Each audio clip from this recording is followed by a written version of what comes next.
Newscast. Newscast from the BBC.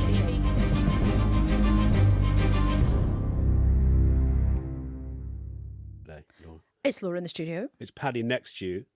And it's Henry at home. And welcome back, Henry. It's very, very nice to have you. So we are recording this at 10:53 on Sunday morning. We keep doing these time checks more commonly these days because of the, I suppose, very unpredictable nature of the White House. So if something huge has happened today and we don't talk about it, then apologies if you're listening after the fact, but we're recording before 11 a.m. So if we are rounding up the Sunday journalism, we could do it in 2 or 3 areas. 1, Ukraine, which we'll talk about in a minute.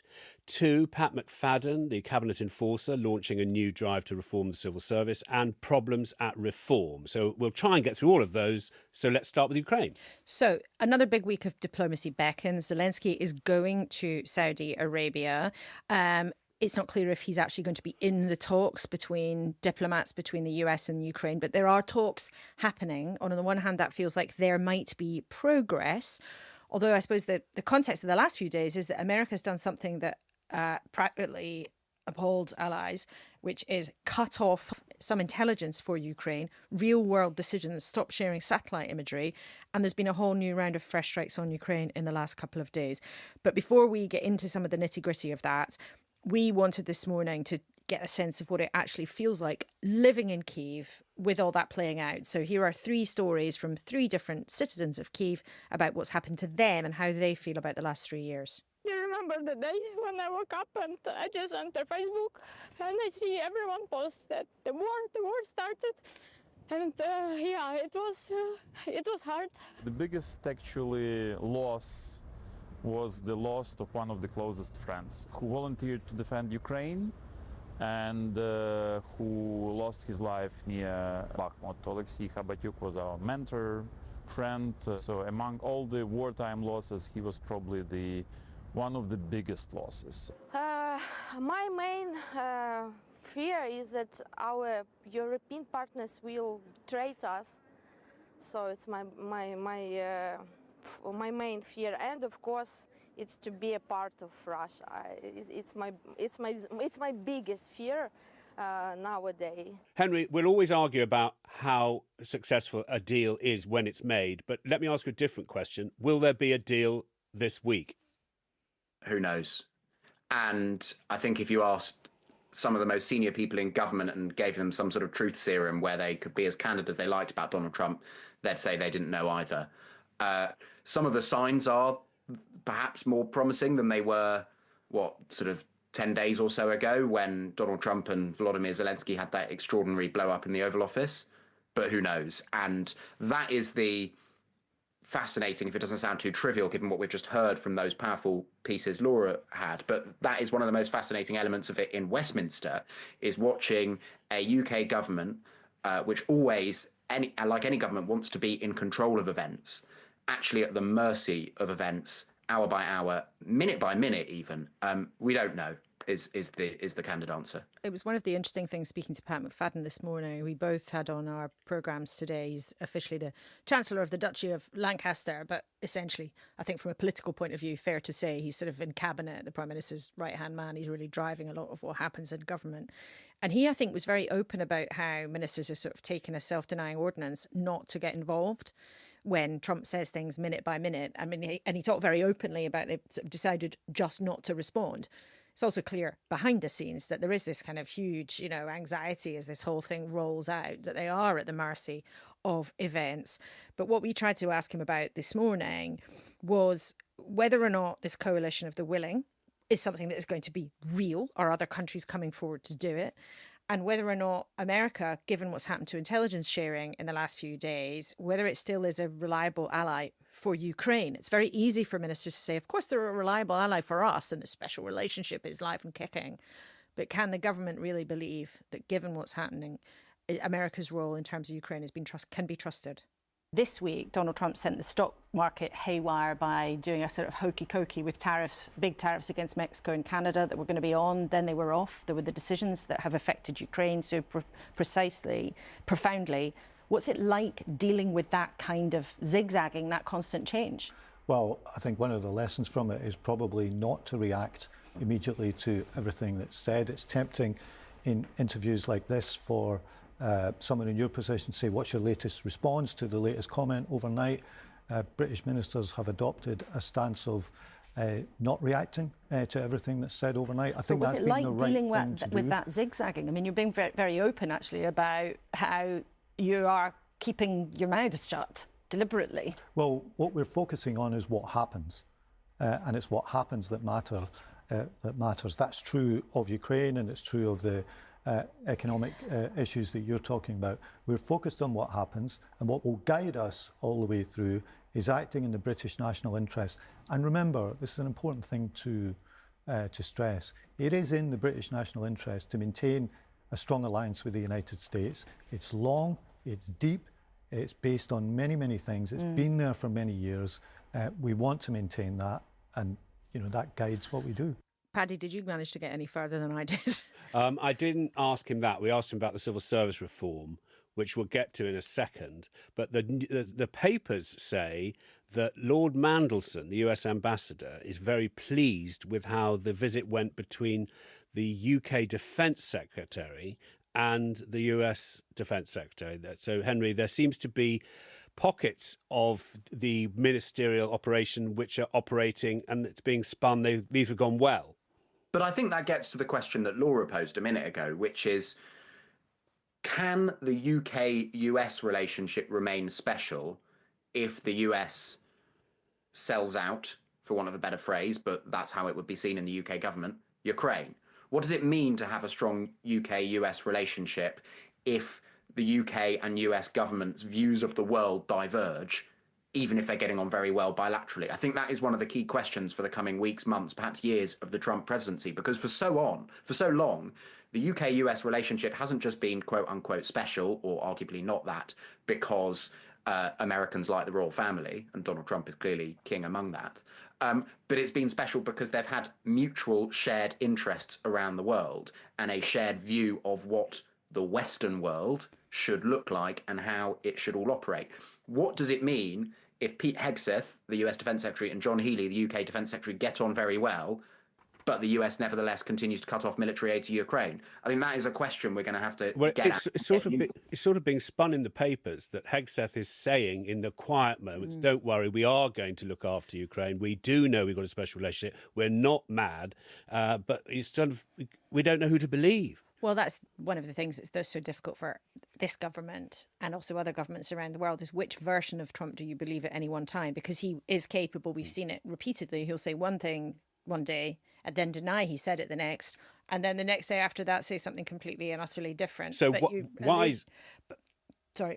you allude to something interesting. Do you remember a couple of weeks ago we were talking about this, and someone told me that when Hegseth went for his first meeting in Brussels with his sort of European counterparts, he said all sorts of very crunchy, tough things on camera, but in the room, he said the phrase, and I'm paraphrasing because I've got it in my notebook and it's in a piece somewhere online, and the precise version was something along the lines of, we know who the goodies are and we know who the baddies are. And this was seen as a real sort of reassurance to the assembled other ministers and officials at that meeting that, yes, actually, when push comes to shove, America gets it.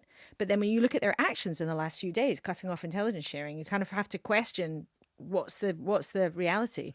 But I interrupted you, sorry. No, I was interrupting you. So, Henry, it's wise of a middle-ranking British politician who's in the Labour, who's a Labour politician, it's wise for them not to say very much. And I wonder what kind of vice it puts Kemi Badenoch in, because she has tried to put some water between Trump conservatism and British conservatism. And it looks to me, if I read it correctly, that's going to come back to bite her a bit, Henry. How does Trump play for Kemi Badenoch? Kemi Badenoch has done, in the last couple of weeks, in supporting what Keir Starmer's done, has done what is consistent with what the Conservatives did in government, because basically no Conservative you speak to at the moment would pretend that they'd be doing much differently to Keir Starmer if they were in government, and there's consistency there. But also, if you look at the polling in the UK public, across all political parties, across all demographics, is very supportive of Ukraine and doesn't much like Donald Trump.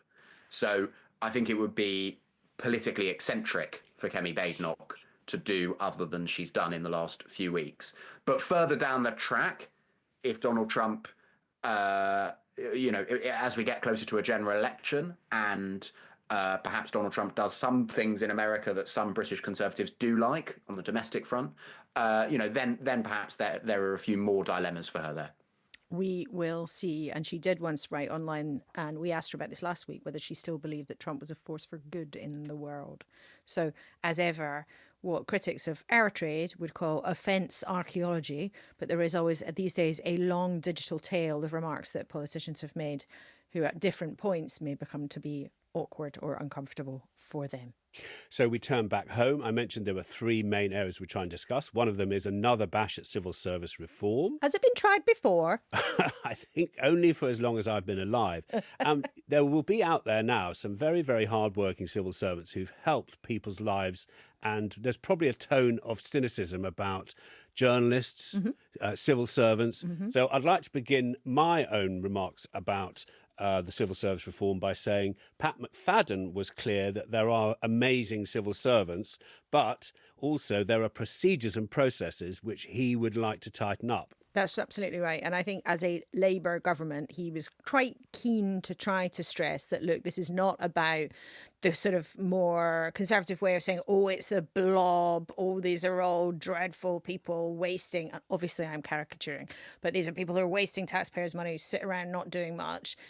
Pat McFadden was at pains to say there are excellent civil servants. Civil servants themselves want things to work better. And this is about the how rather than just the head count. And he resolutely would not touch anything with a barge pole that sounded like any suggestion of how many civil servants might actually lose their jobs, which, of course, if you work in the civil service or a civil service union, that's the bit that you want to know is my job safe or not? It's not just a journalist's game. He said, Henry, that the civil servants have increased in number in the last 8 years.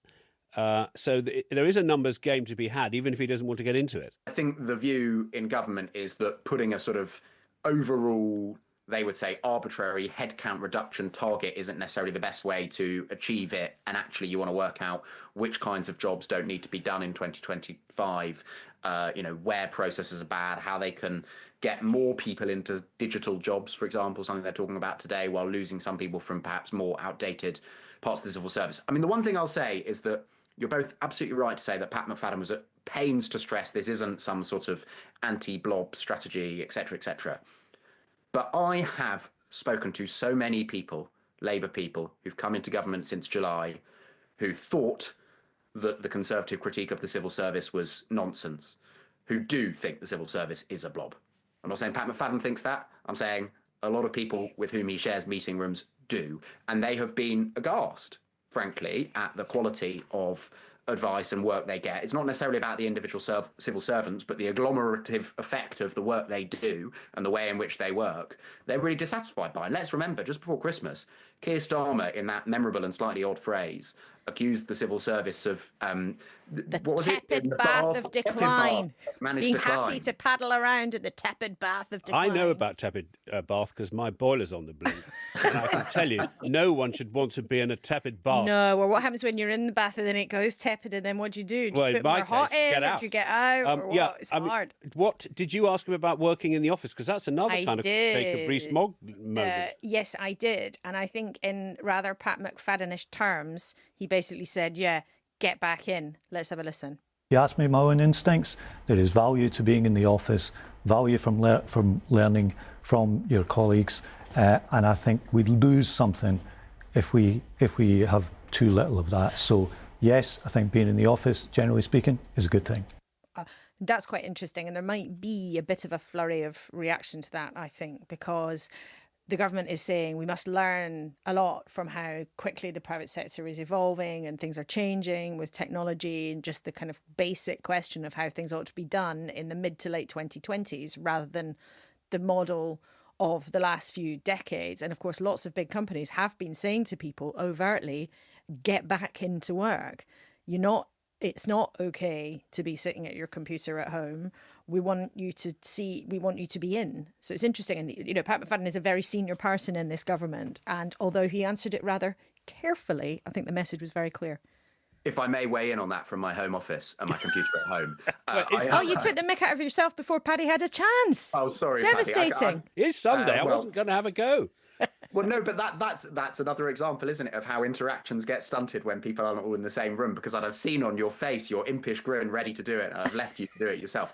I thought that was really significant, because that is not what the Labour Party would have said about this in opposition. When the Conservatives, do you remember when Jacob Rees-Mogg was going around leaving notes on civil servants' desks saying, sorry, I missed you, sorry you weren't here?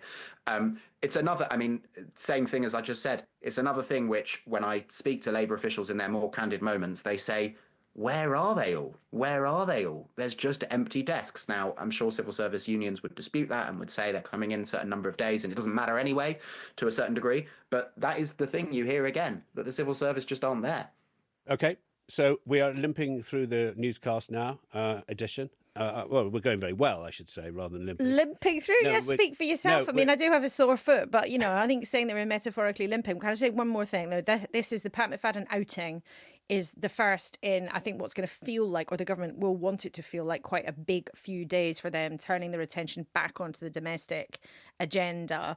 I know we talked a lot about it on Saturday's newscast yesterday, but if you're only listening to Sunday's newscast, I just wanted to flag that, because I think there's going to be a lot of stuff coming out on welfare, on planning, a big speech from the Prime Minister himself on Thursday, I think, that will keep Adam and the rest of the newscast family busy on Monday to Friday while Paddy and I are working from home.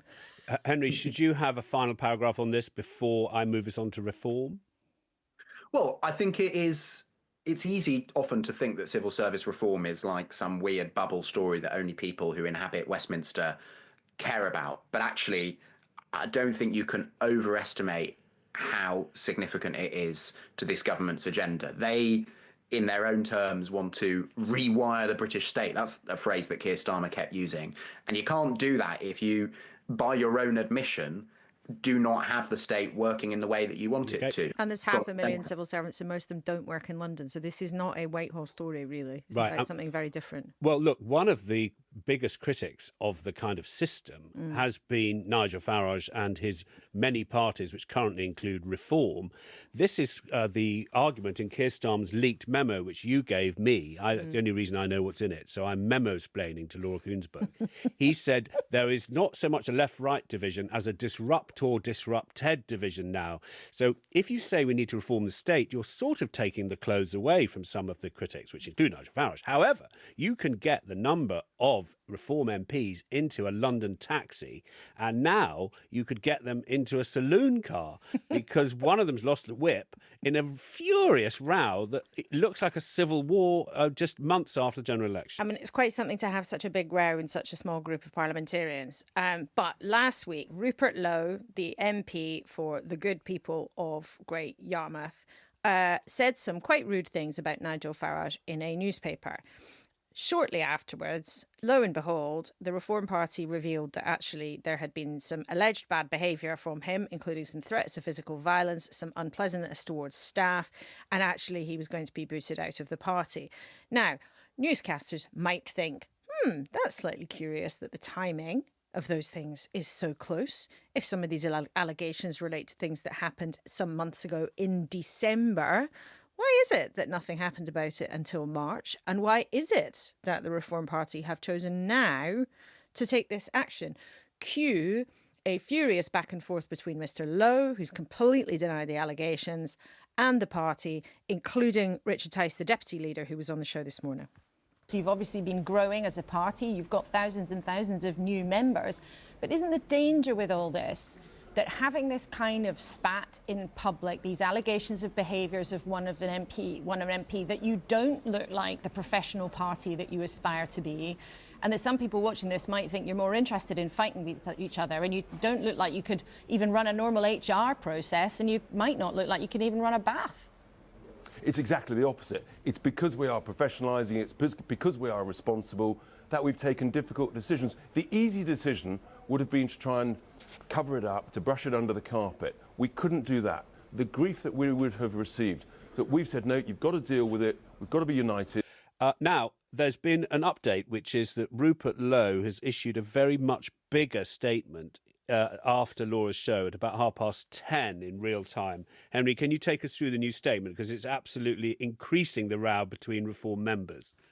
I'll take you through it in an abridged fashion because it's quite long. and speaks to how deep and wide the division at the heart of the Reform Parliamentary Party now is.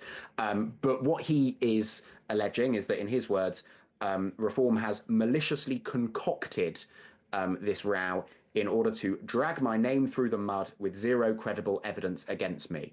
So he says that the allegations against him are false, but also sort of suggests at various points that they're really allegations about staff he was employing rather than about him himself, that he argues Reform themselves have combined deliberately. Anyway, the upshot of all of this is he says, it is a vindictive witch hunt, all because I asked awkward questions of Nigel. And I think that's the core question here is this a discussion about whether Rupert Lowe behaved rightly or wrongly, or is it evidence that Nigel Farage can't exist in a parliamentary party or any group of people where someone risks outshining him? But the crucial thing is, Rupert Lowe is going to be an MP until the next general election, whether he's in Reform or not. And it seems that he does have quite a big following, at least online. So I think that becomes quite a big problem for Nigel Farage, even if he's outside of the Reform tent. He also had a following from one Elon Musk, who, do you remember during the beginning of the year when the conversation about grooming gangs was running very, very high, Elon Musk was disobliging about Nigel Farage and said that Rupert Lowe should be the leader instead. Now, perhaps some people might suggest this put people's noses out of joint, but I think the other question in all of this, notwithstanding the war of words between these figures in the same party, is Reform have been number one in lots of the polls, right? They have been slipping back in some in the last couple of weeks, although somebody from the party pointed out they didn't slip back in an opinion poll that was out yesterday. They actually went up by one. But whatever you make of them, whether you love them or loathe them, they have a massive political opportunity in front of them at the moment. They've had lots of momentum. They've had lots of gaining. They've been growing their members. They've got more than 200,000 members now. That is not a normal thing to happen in a matter of months. But the big challenge for them, which they would say, candidly, is can they turn that into a professional, credible party that's here to stay. With hundreds of seats they have to gain. With hundreds of seats that they'd have to gain.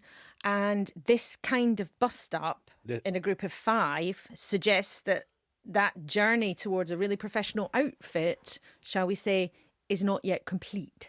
There is no way back, say I, for Rupert Lowe after this new statement. He's not going to be in Reform by the end of the week. That's what I'm going to predict. I can't see how it can possibly be. Luckily, I don't know anything about politics. Oh, Richard Tice gave us a great description of it this morning. He said, it wasn't plan A. And I thought, well, that's one way of saying it. And, you know, parties do, of course, from time to time struggle when one of their MPs is alleged to have behaved badly. It's a moment of embarrassment and all of the rest. But when the group is so small, and when they were at this moment, they had lots of momentum rolling, and then suddenly things start to be getting a bit awkward, not least because of the position that they've taken on Ukraine. Actually, this looks particularly troublesome. And Nigel Farage himself said in the Telegraph this morning, although he wouldn't come on the telly, but he wrote in the Telegraph this morning acknowledging that basically the public doesn't like parties that fight amongst themselves. Oh. He profited from Tory infighting, and he doesn't want it to happen in his own group. I'm just remembering the amazing zenith of the SNP and the way that the Westminster MPs would be very, very disciplined. It was something to behold. Incredible. In a parliamentary system. And we've said before, although we've gone into the awful nightmare for the SNP, we've said that at their zenith they were one of the most successful political parties in the West. So without question. It brings to mind the contrast. This is only several months out from a general election, and Reform, this is the back of the bus stuff. Really, isn't it? I'm surprised that the conductor hasn't stopped the bus. So there, I've made a prediction. In 7 days, we'll see if I'm wrong again. We've had some good words this morning. I like the word zenith. And Henry, you said agglomerative, which I had to stop for a second to think, what does that mean? But you did very well. So it means it's goodbye. Henry, lovely to see you back. Welcome back to a news apocalypse. Welcome back, Henry, and goodbye, newscasters. Goodbye. Goodbye. Newscast from the BBC.